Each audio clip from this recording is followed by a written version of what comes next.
So now on extraction of metal हम आ चुके हैं extraction of the metal which are at the top of activity series. अब top of activity series में कौन से मेटल थे? Potassium, sodium, magnesium, calcium. तो ये सारे मेटल बहुत ज्यादा रिएक्टिव थे। ये मेटल नॉर्मली आपको कंबाइंड फॉर्म में ही मिलने हैं पहले तो, क्योंकि ये है ही बहुत ज्यादा रिएक्टिव, तो हमेशा किसी ना किसी के साथ कंबाइन होके ही आपको मिलेंगे, राइट। और वो जिनके साथ जुड़ जाएंगे उनको इतने आसानी से छोड़ने नहीं है, तो हमें क्या करने पड़ेंगे, इनके जो कंपाउंड्स है उसको झटके देने पड़ेंगे, उनको इलेक्ट्रिसिटी देनी पड़ेगी, and that process is called electrolysis. चलिए थोड़ा स्टेटमेंट पढ़ते हैं। The metal high up in the reactivity series are very reactive. They cannot be obtained from their compound by heating with carbon. They cannot be obtained from their compound by heating with carbon. For example, carbon cannot reduce the oxide of sodium, magnesium, calcium, aluminium, because ये सारे metal तो carbon से ज्यादा reactive है, right. सो कौन कौन से metal है हाई इन रिएक्टिविटी सीरीज में? We have the metals like sodium, potassium, calcium, magnesium, aluminium. ये सारे के सारे मेटल कैसे है भाई? Highly reactive. ये सारे मेटल बहुत ज्यादा रिएक्टिव है। This all are highly reactive, right. इतने ज्यादा रिएक्टिव है कि their oxides can not be reduced by carbon, hence their oxides can not be their oxides cannot be reduced by carbon, right। क्यों? क्योंकि अगर मान लीजिए आपके पास एल्यूमिनियम ऑक्साइड है Al2O3, राइट। एल्यूमिनियम ऑक्साइड में आपने कार्बन डाला और गर्म किया, कुछ रिएक्शन होने वाला नहीं है। क्यों नहीं होगा बेटा रिएक्शन? क्यों? क्योंकि कार्बन तो एल्यूमिनियम से कम रिएक्टिव है, तो कार्बन एल्यूमिनियम को डिस्प्लेस नहीं कर पाएगा। There be no reaction as carbon is less reactive than aluminium. Carbon is less reactive than aluminium, right। तो इन सारे मेटल को रिड्यूस करना इतना आसान नहीं है, तो फिर क्या करेंगे? कुछ तो करेंगे। This is because these metals have more affinity for the oxygen than carbon। Aluminium को ऑक्सीजन के साथ ज्यादा एफिनिटी है, ज्यादा एफिनिटी मींस ज्यादा अट्रैक्शन है कंपेयर टू द कार्बन, तो इसीलिए एल्यूमिनियम ऑक्सीजन को छोड़ना नहीं है। तो क्या करेंगे हम? This metals are obtained by electrolytic reduction. क्या करेंगे? Electrolytic reduction. For example sodium, magnesium and calcium, they are obtained by electrolysis of there molten chlorides. The metal are deposited at the cathode, whereas the chlorine is liberated at the anode, and reaction shown by this। चलो देखते हैं इसका reaction क्या है, right. तो क्या करेंगे? These metals are obtained by which method? Electrolytic reduction। These metals are obtained by electrolytic reduction। Electrolytic, ये क्या लिखा मैंने? सही है, इलेक्ट्रोलिटिक रिडक्शन। चलो इलेक्ट्रोलिटिक रिडक्शन में क्या करेंगे बेटा? क्या करेंगे? Yes, electrolysis of there molten state is carried out. Electrolysis of there molten salt is carried out. Molten salt is carried out. चलो let's take the example sodium chloride, right. तो हम क्या करेंगे? सबसे पहले कंटेनर लेते हैं, इस कंटेनर में हम भरते हैं सोडियम क्लोराइड मेल्टेड फॉर्म में, एकदम हाई टेम्परेचर पे गर्म करेंगे। So what do we have here? We have molten sodium chloride NaCl। चले बेटा इलेक्ट्रोलिसिस करने के लिए हम क्या करेंगे? 2 इलेक्ट्रोड डालेंगे अंदर और ऊपर एक हाई वोल्टेज बैटरी कनेक्ट करेंगे, राइट। जहां पॉजिटिव कनेक्टेड है वो क्या है? एनोड, और जहां नेगेटिव कनेक्टेड है वो क्या है बेटा? Cathode, right. इस सॉल्यूशन में बेटा कौन से आयन होंगे? सॉल्यूशन में आयन है पॉजिटिव एंड नेगेटिव, राइट। तो सॉल्यूशन के जितने भी पॉजिटिव आयन है वो सारे कहां जाएंगे? कैथोड की तरफ, और सॉल्यूशन में जितने भी नेगेटिव आयन है वो सारे कहां जाएंगे बेटा? एनोड की तरफ, राइट। चलिए, क्या रिएक्शन होगा एनोड कैथोड पे? We are taking example of molten NaCl। Molten NaCl की अपने एग्जांपल लेनी है। सो मोल्टन NaCl, चलो एनोड, बेटा एनोड खुद कैसा था? पॉजिटिव। कौन गया था एनोड पे जो नेगेटिव था? कौन होगा नेगेटिव? सोडियम के क्लोरीन, ऑब्वियसली क्लोरीन। तो एनोड पे कौन जाएगा? Cl minus. चलो कैथोड, कैथोड कैसा होता है? खुद नेगेटिव। तो नेगेटिव के पास कौन जाएगा? पॉजिटिव। कौन है पॉजिटिव? Na+। कौन है पॉजिटिव? Na+। चलिए, होगा क्या? ये क्लोरीन माइनस है, मतलब इसके पास एक इलेक्ट्रॉन ज्यादा है। तो क्लोरीन क्या करेगा? अपना इलेक्ट्रॉन छोड़ देगा और खुद बन जाएगा गैस, हाफ Cl2 गैस। क्या बन जाएगा ये? Half Cl2 gas. क्लोरीन ने अपना इलेक्ट्रॉन वापस छोड़ दिया और क्या बन गया? Cl2 gas. और गैस कहां से निकलेगा? एनोड पर से। एनोड पर से कौन सा गैस निकलेगा? क्लोरीन। चलो कैथोड पे ये सोडियम क्या करेगा? देखो सोडियम पॉजिटिव है, तो ये क्या करेगा? इस इलेक्ट्रॉन को खींच लेगा अपने पास। पॉजिटिव था, इलेक्ट्रॉन खींच लिया, कैसा हो गया? न्यूट्रल। कैसा हो गया ये? न्यूट्रल, मतलब metal is obtain. Metal is obtain. यहां पे स्टेट नहीं लिखना है आपको, एरो क्रॉस हो गया। ओके, सो क्या रिएक्शन हुआ बेटा एनोड के ऊपर? एनोड खुद कैसा होगा? पॉजिटिव। पॉजिटिव के पास कौन सा आयन जाएगा? नेगेटिव। नेगेटिव आयन एनोड पे जाएगा और अपना इलेक्ट्रॉन छोड़ देगा। क्लोरीन माइनस एनोड पे गया, अपना इलेक्ट्रॉन छोड़ दिया। कैथोड के ऊपर कौन सा आयन जाएगा? पॉजिटिव, क्योंकि कैथोड खुद कैसा होता है? नेगेटिव।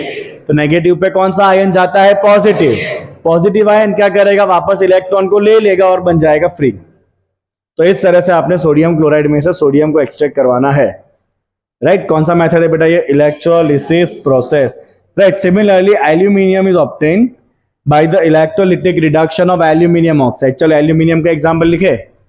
एल्यूमिनियम का एग्जांपल लिखते हैं, aluminium extraction.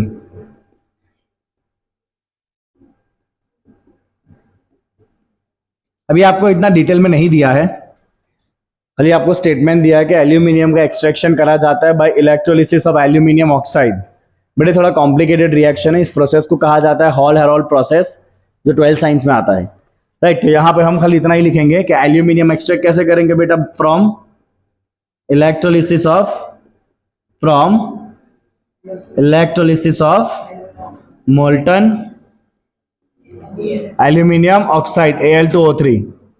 Molten aluminium oxide Al2O3, right? Al2O3 में कौन सा पॉजिटिव आयन होगा? एल्यूमिनियम। कहा जाएगा वो? एनोड के कैथोड। कैथोड पे जाके वो क्या करेगा? इलेक्ट्रॉन लेगा कि देगा? ले लेगा वापस। सो कैथोड पे जाएगा, कौन जाएगा कैथोड पे? एल्यूमिनियम। Al+3 आयन 3 इलेक्ट्रॉन को ले लेगा वापस और क्या बन जाएगा? एल्यूमिनियम। 3 इलेक्ट्रॉन को लेके क्या बन जाएगा? एल्यूमिनियम। यहाँ पे कैथोड पे कार्बन होता है, बट वो सब आपको डिटेल में लिखा नहीं गया है, तो हम इसको बारे में डिस्कशन नहीं करेंगे। ओके, तो this is about the extraction of the metal which are top in the reactivity series, जो बहुत ज्यादा रिएक्टिव है, जो ऑक्सीजन के साथ एक बार जुड़ गए उसके बाद इतना इजीली ऑक्सीजन को नहीं छोड़ते हैं। तो हम क्या करेंगे? उनके जो भी कंपाउंड है उनको मेल्ट करेंगे, मेल्ट करके उसमें से इलेक्ट्रिसिटी पास करेंगे। इसे क्या कहेंगे? Electrolytic reduction, right? तो एनोड के ऊपर सारे नेगेटिव आयन जाएंगे, कैथोड के ऊपर सारे पॉजिटिव आयन आएंगे और सब कुछ वापस आपको नॉर्मल फ्री स्टेट में मिल जाएगा। Okay, understood everyone? नाइस। चलो नेक्स्ट देखते हैं। Now the time for refining of the metal. Last step is about the refining of metal. Refining of metal, बेटा लेट्स सी रिफाइन कैसे करेंगे मेटल को हम। कोई भी मेटल आप किसी भी प्रोसेस से बनाते हो तो उस मेटल के अंदर कुछ ना कुछ इंप्योरिटी हमेशा रहती है। So you have to remove all the impurities to get the pure form of metal. अब इसके बहुत सारे अलग अलग टेक्निक्स है और कौन सा टेक्निक कब यूज करना है वो डिपेंड करता है आपको कौन सा मेटल प्योरीफाई करना है और उसमें किस टाइप के इंप्योरिटीज है, राइट? यहां पे आपको एक ही मेथड दिया हुआ है, दैट इज इलेक्ट्रोलिसिस। बाकी कोई मेथड यहां पर डिस्कशन नहीं करा गया है। Let's see. The metal produced by various reduction process described above are not very pure. They contain impurities which must be removed to obtain the pure metals. The most widely used method for refining the impure metal is electrolytic refining. तो बेटा हम कौन सा method करेंगे अभी? Electrolytic refining. हम करेंगे electrolytic refining. Let's see what is electrolytic refining. Okay, so which metals we can refine by the electrolytic process, like copper, zinc, tin, nickel, silver, gold. So ये हम यूज करने वाले हैं to refine which metal? Copper, zinc, tin, nickel, silver, gold. चलिए क्या करना है देखिए. In this process the impure metal is made anode and a thin strip of pure metal is made cathode. A solution of the metal salt is used as an electrolyte. The apparatus setup is shown in figure. मुझे ये इसलिए पढ़ना पड़ रहा है क्योंकि ये सारे टॉपिक 12th में भी आते हैं, तो मुझे ये देखना पड़ता है कि इसमें कितना करवाना है आपको 10th में. On passing the current through electrolyte the pure metal from the anode dissolve into electrolyte. An equivalent amount of pure metal from the electrolyte is deposited on the cathode. The soluble impurities go into the solution, whereas the insoluble impurities settle down at the bottom of the anode and they are known as anode mud. चलो क्या करना है, electrolysis करेंगे. सो electrolysis में बेटा anode किसका होगा? Anode होने वाला है इम्प्योर मेटल का. किसका होगा एनोड? इम्प्योर मेटल जो आपको प्योरीफाई करना है. कैथोड किसका लेंगे बेटा? हम कैथोड लेंगे हम प्योर मेटल का एक स्ट्रिप. प्योर मेटल का एक स्ट्रिप ले लेंगे हम, राइट. और वेरी इंपॉर्टेंट बेटा इलेक्ट्रोलाइट. इलेक्ट्रोलाइट मतलब सोल्यूशन कौन सा लेना है? तो सोल्यूशन आपको लेना है उस मेटल के सॉल्ट का जो मेटल को आप प्योरीफाई करना चाहते हो. अगर मुझे कॉपर प्योरीफाई करना है तो मैं सोल्यूशन लूंगा या तो copper sulphate, copper chloride, copper nitrate. अगर मुझे जिंक प्योरीफाई करना है तो मैं सोल्यूशन लूंगा zinc sulphate, zinc nitrate, zinc chloride, right. तो जो मेटल को आप प्योरीफाई करना चाहते हो उसी मेटल के सॉल्ट का सोल्यूशन लेना है. तो इलेक्ट्रोलाइट कौन सा लेंगे बेटा? इलेक्ट्रोलाइट हम लेने वाले हैं salt solution of metal, salt solution of metal to be purified. Salt solution of metal to be purified. चलिए बेटा लेट्स टेक द एग्जांपल. अगर हमें कॉपर प्योरीफाई करना है तो एनोड पे क्या लेंगे हम? इम्प्योर कॉपर जो हमें प्योरीफाई करना है. कैथोड पे हम क्या लेंगे बेटा? प्योर कॉपर का स्ट्रिप. और हम सोल्यूशन कौन सा भरेंगे बेटा? कॉपर सल्फेट ले सकते हो आप, या आप कॉपर क्लोराइड ले सकते हो, या कॉपर नाइट्रेट ले सकते हो. कंपल्शन क्या है? कॉपर होना चाहिए. चलिए अब सेटअप देखते हैं क्या करना है हमें. तो विल टेक दी apparatus. इस apparatus के अंदर किसका सोल्यूशन है बेटा? Copper sulphate CuSO4, right. हमने दो स्ट्रिप रखनी है इसके अंदर. ये इम्प्योर मेटल एनोड और ये प्योर मेटल कैथोड. बैटरी लगा देंगे यहां पे. Plus minus. प्लस क्या होता है बेटा? एनोड. माइनस क्या होता है? Cathode, right. किस एनोड किसका बना हुआ है? Impure copper. और कैथोड किसका बना है? Pure copper, right. चलिए अब जैसे आप करंट पास करोगे बेटा क्या होगा? ध्यान से देखना. जैसे ही आप करंट पास करोगे एनोड के ऊपर जो मेटल है ये मेटल इलेक्ट्रोलाइट में डिसॉल्व हो जाएगा. यहां जो मेटल है वो कहां चला जाएगा? सॉल्यूशन में चला जाएगा. कहां चला गया है? सॉल्यूशन में. और सॉल्यूशन के अंदर भी तो कॉपर है, बिकॉज सॉल्यूशन में क्या था? Copper sulphate. कॉपर सल्फेट में बेटा कौन सा आयन होता है? Cu+2 NSO4 2-. तो सॉल्यूशन के अंदर जो कॉपर आयन पहले से प्रेजेंट होंगे, अब ये फिगर थोड़ा बड़ा बनाना था. सॉल्यूशन के अंदर बेटा जो कॉपर आयन पहले से प्रेजेंट है वो आयन कहां डिपॉजिट हो जाएंगे? वो डिपॉजिट हो जाएंगे कैथोड के ऊपर. तो होगा क्या? यहां पे जो कॉपर है वो सारा कहां जाएगा? सॉल्यूशन में जाएगा, डिसॉल्व हो जाएगा. और सॉल्यूशन में जो कॉपर आयन है वो सारे कहां पे जमा हो जाएंगे? कैथोड के ऊपर. So eventually what will happen? ये इम्प्योर सारा का सारा कॉपर कहां चला जाएगा? सॉल्यूशन में. और सॉल्यूशन में जो प्योर कॉपर आयन है वो सारे के सारे कहां कहां जमा हो जाएंगे? कैथोड के ऊपर. अब इसमें जो इम्प्योरिटी है वो कहां गई? तो अगर इम्प्योरिटी सॉल्यूबल है तो डिसॉल्व हो जाएगी. अगर इम्प्योरिटी इनसॉल्यूबल है तो वो सारी की सारी इम्प्योरिटी यहां पे नीचे जमा हो जाएगी. और इस इम्प्योरिटी को हम कहेंगे एनोड मड. क्या कहेंगे बेटा? हम एनोड मड. समझे क्या हो रहा है? सो एनोड का जो मेटल है वो सारा का सारा कहां जाएगा? सॉल्यूशन में।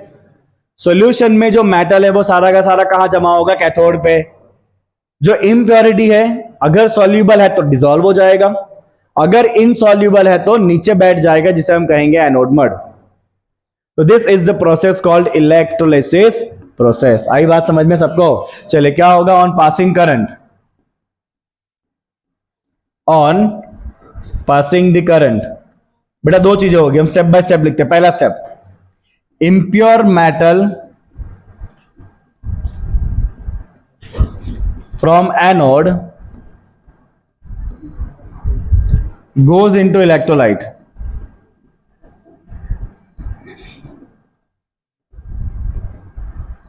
राइट चलो सेकेंड स्टेप क्या होगा बेटा? Pure metal from electrolyte, pure metal from electrolyte deposit on the cathode. Pure metal from electrolyte deposit on the cathode. Okay, what happens with impurity? बेटा impurity अगर soluble है तो dissolve हो जाएगी, अगर soluble है तो क्या हो जाएगा? dissolve, और अगर insoluble है तो क्या हो जाएगा? नीचे बैठ जाएगा, उसे क्या कहेंगे हम? Anode mud. बोलाया पूरा प्रोसेस समझ में? बोलो। हाँ, सल्फेट रहेगा सॉल्यूशन में, सल्फेट का कुछ नहीं करना हमें। Sulphate is very difficult to oxidise, तो सल्फेट सॉल्यूशन के अंदर ही रहेगा। At the end of the reaction solution copper sulphate ही रहना है। आपने स्टार्टिंग में क्या लिया था? Copper sulphate. At the end भी सॉल्यूशन तो कौन सा रहना है? कॉपर सल्फेट ही रहना है। खाली होगा क्या? होगा ये कि एनोड का सारा कॉपर सॉल्यूशन में चला जाएगा और सॉल्यूशन का सारा कॉपर कहां चला जाएगा? कैथोड पे। राइट, सल्फेट जो पार्ट है वो ऑक्सीडाइज होता नहीं है, तो सल्फेट वाला पार्ट सॉल्यूशन में ही रहेगा। तो यहां पे इधर से कौन सा गैस निकलेगा? तो यहां पे एनोड के ऊपर से यहां हाइड्रोजन गैस निकलता है, सॉरी एनोड के ऊपर से ऑक्सीजन गैस निकलेगा, but that is a not part of your discussion. Right, वो सब 12th में 11th में आता है रेडॉक्स चैप्टर के अंदर। अभी हमें खाली क्या पढ़ना है? रिफाइनिंग। रिफाइनिंग में सिंपल सा लॉजिक क्या है? एनोड का जो मेटल है वो सॉल्यूशन में गया, सॉल्यूशन का जो मेटल है वो कैथोड पे आ गया। राइट, एंड सॉल्यूशन अभी भी कॉपर सल्फेट ही रहना है, सल्फेट आयन कहीं जाता नहीं है, क्योंकि सल्फेट आयन का ऑक्सीडेशन बहुत ही मुश्किल है। सल्फेट के कंपेयर में पानी पहले ऑक्सीडाइज हो जाता है, तो इसीलिए एनोड के ऊपर पानी के ऑक्सीडेशन से ऑक्सीजन गैस निकलेगा, जो भी हमें कोई काम का नहीं है। ओके, तो this is about the refining of the metal. आई बात समझ में? ये पॉइंट बेटा मोस्ट इंपॉर्टेंट, ये तीनों पॉइंट ये कंपलसरी आपको ध्यान में रहने चाहिए कि एनोड कौन सा लेना है आपको? Impure metal. कैथोड कौन सा लेना है? Pure metal strip. And electrolyte कौन सा लेना है? सॉल्ट सॉल्यूशन जिसमें वो मेटल होना चाहिए। राइट, अदरवाइज आपका इलेक्ट्रोलिसिस कोई काम का नहीं है। Okay, do you understand the reaction? चलिए बहुत बढ़िया। What next is there on the way? नहीं, कोरोजन के पहले भी हमारे पास कुछ डेफिनेशंस है, and that is define the following term minerals. What is mineral? Mineral is any naturally occurring element और compound in earth crust. Any naturally occurring element और compound, उसे क्या कहते हैं? मिनरल। अर्थ क्रस्ट में से जो भी मिलता है उसे क्या कहते हैं? मिनरल। देन सेकंड आपको पूछा है ore. What is ore? Ore are those mineral which contain more amount of metal so that metal can be extracted with profit। ऐसे मिनरल जिसमें मेटल ज्यादा क्वांटिटी में है और प्रॉफिट के साथ आप मेटल को एक्सट्रैक्ट करा सकते हो, तो उसे हम क्या कहेंगे? और कहेंगे। What is gangue? Gangues are impurities, so impurities present in the mineral are called as gangs।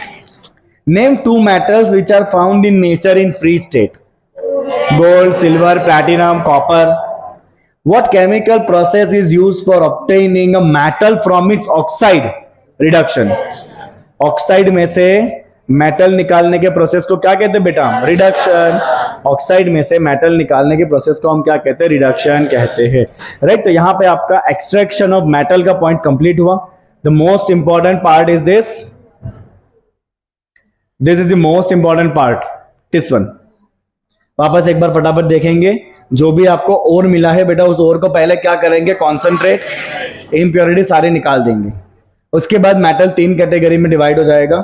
उसमें पहला कैटेगरी में है metal of low reactivity, right. Low reactivity वाले मेटल जनरली फ्री होते हैं, अगर कंबाइन हुए तो भी कौन से फॉर्म में होंगे, सल्फाइड, राइट। सल्फाइड को हम क्या करेंगे, रोस्टिंग, और रोस्टिंग करते ही अपने आप किस में कन्वर्ट हो जाएंगे, मेटल में, राइट। और फिर उस मेटल को करेंगे रिफाइनिंग।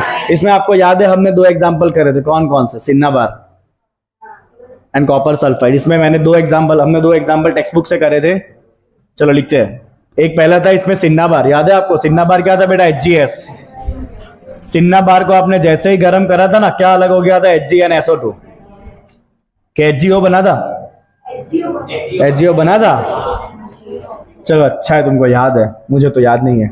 सो सिन्नाबार का एग्जांपल था बेटा यहाँ पे HgS, हमने रोस्टिंग किया था, क्या बना था ये, HgO प्लस क्या बना था, SO2। फिर ये HgO अपने आप ही गर्म होके टूट गया था, है कि नहीं, और मर्क्यूरी सेपरेट हो गया था और साथ में मिला था O2, राइट। तो ये पहला एग्जांपल आपने यहां पे देखा था सिन्नाबार का, आगे ना। इसमें दूसरा रिएक्शन कॉपर सल्फाइड का था, अगर आपको याद हो तो, Cu2S। दूसरा रिएक्शन यहां पे लिख देते हैं, कॉपर सल्फाइड बेटा आपने रोस्टिंग किया था, क्या बना था, कॉपर ऑक्साइड, और क्या बना था बेटा, SO2। ये कॉपर ऑक्साइड वापस किससे रिएक्ट करा था, कॉपर सल्फाइड से बचे हुए, और क्या सेपरेट हुआ था, कॉपर प्लस SO2। तो इसमें आपने दो एग्जांपल सीखे थे बेटा, एक मर्क्यूरी था सिन्नाबार और एक दूसरा था कॉपर सल्फाइड का, जो मैंने यहां लिख दिया, राइट। उसके बाद हम आते हैं मेटल ऑफ मॉडरेट रिएक्टिविटी। अब मॉडरेट रिएक्टिविटी में बहुत सारे स्टेप्स हैं। मॉडरेट रिएक्टिविटी में हमारे पास कौन सा मेटल है बेटा, जिंक है, आयरन है, लेड है, कॉपर है।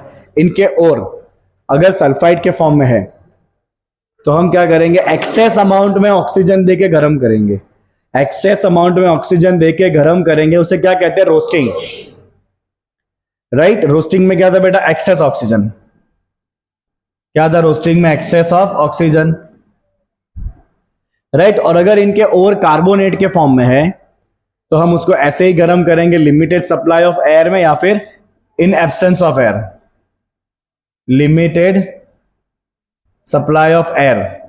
तो सारे वॉलेटाइल मेटल उड़ गए थे, राइट, और आपको क्या मिला था, ऑक्साइड मिला था। फिर बेटा आप ऑक्साइड को करना है रिड्यूस। अब ये ऑक्साइड के रिडक्शन में आप या तो कार्बन ले सकते हो या आप ले सकते हो एक्टिव मेटल। क्या क्या ले सकते हैं बेटा, यहां पे हम reduction with either carbon or we can take active metal. यहां पे दो बहुत इंपॉर्टेंट रिएक्शन थे, एक था मैंगनीज डाइऑक्साइड प्लस एल्यूमिनियम और दूसरा था aluminothermite process, Fe2O3 plus aluminium, right. अभी आज हमने क्या किया, मेटल ऑफ हाई रिएक्टिविटी।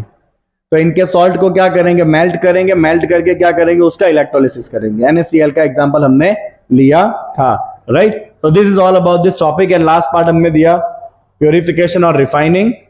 एक ही मेथड आपको सीखना है, कौन सा, इलेक्ट्रोलिटिक रिफाइनिंग। चलो एक बार बहुत ही जल्दी जल्दी इसके टॉपिक के ऊपर नजर मारो।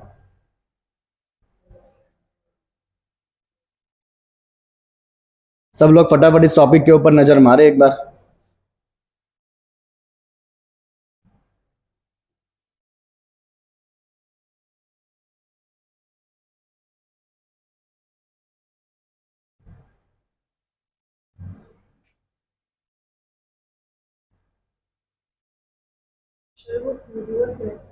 व्हाट, क्या, प्रायर, पहले,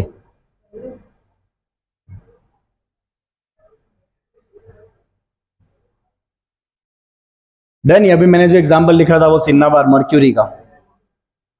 इसके बाद कौन सा एग्जांपल आएगा बेटा, कॉपर का। आना चाहिए आपको, इंपॉर्टेंट है ये टॉपिक पूरा। उसके बाद middle reactivity series.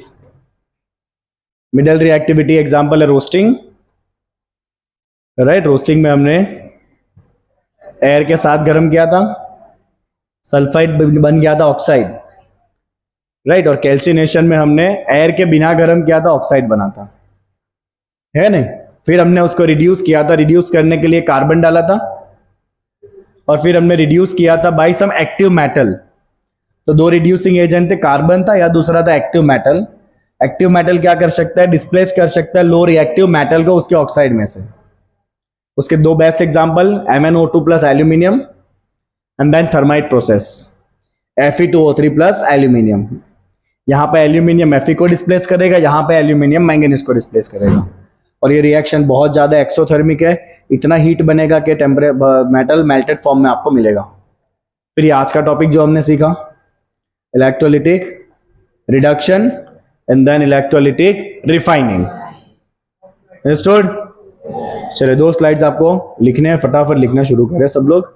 We are going to end this topic यार। कोरोशन और एक और टॉपिक बचा है क्या? कौन सा है? कोरोशन एंड प्रिवेंशन, मतलब एक ही टॉपिक है ये। तो ये दोनों हम करेंगे कल के क्लास में, और कल के क्लास में हम इसका एक्सरसाइज भी कंप्लीट कर लेंगे। ठीक है, थैंक यू। लिखो फटाफट, चलो।